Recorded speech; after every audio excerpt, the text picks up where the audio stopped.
শনিবার রাজ্য জাতীয় প্রেস দিবস পালন করা হয়। এই উপলক্ষে রবীন্দ্র শতবার্ষিকী ভবনে এক অনুষ্ঠানের আয়োজন করা হয়।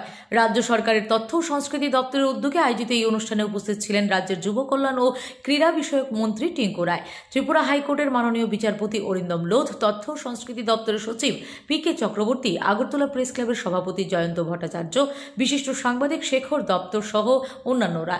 প্রদীপ জ্বালিয়ে অনুষ্ঠানের সূচনা করেন মন্ত্রী টিঙ্কু রায়। অনুষ্ঠানের বক্তব্য রাখতে গিয়ে মন্ত্রী বলেন, রাজ্যের সাংবাদিকদের সুবিধা অসুবিধাগুলি সমাধানের সরকার যথেষ্ট সক্রিয়। এই ক্ষেত্রে সাংবাদিকদের এগিয়ে আসার আহ্বান জানান তিনি। মন্ত্রী আরও বলেন, সাংবাদিকদের কাজের ধরন পাল্টাতে হবে, নতুবা অদূর ভবিষ্যতে কঠিন চ্যালেঞ্জের মুখোমুখি হবেন সাংবাদিকরা। উপস্থিত যার বক্তব্য আমরা শুনলাম খুব সুন্দরভাবে, যিনি বলেছেন শেখর দত্ত আজকে প্রধান বক্তা ছিলেন। উপস্থিত আছেন Jayanta Karmakar, Jayanta Kumar Bhattacharya, president Agartala press club, আর যারা সংগঠিত হলেন তিনজন বরিষ্ঠ সাংবাদিক সহ এখানে যারা এই হলে বিভিন্ন সাংবাদিকরা রয়েছেন, বরিষ্ঠ সাংবাদিক সহ ছাত্রছাত্রী যারা রয়েছে, সকলকে আমি শুভেচ্ছা জানিয়ে এক দুটা কথা বলি শেষ করব। কারণ আমি যেটা বলবো সবাই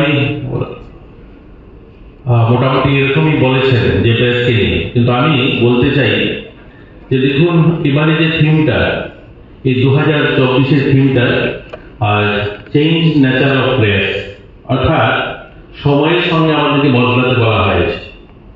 আজকের দিনে দাঁড়িয়ে যদি আমরা বলি, আমাদের সবাই যে কথাটা বলেছে যে কাজ করতে গিয়ে আমাদের যে ধরনের আগে আমরা কাজ করতাম সেটা অনেক কাজে বদলে গিয়েছে।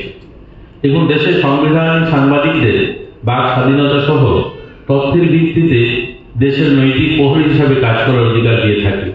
এই কাজ করতে গিয়ে আজকে যে সমস্যাটা এসে দাঁড়িয়েছে, অনেকগুলো চ্যালেঞ্জের মুখোমুখি আমরা হয়েছি।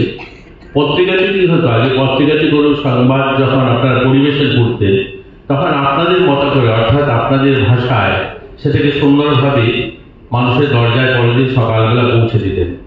কিন্তু আজকে যখন কোনো ঘটনা ঘটে, সেই ঘটনাটা মানুষের কাছে পৌঁছানোর জন্য bureau report, S Bharat live 24 hours.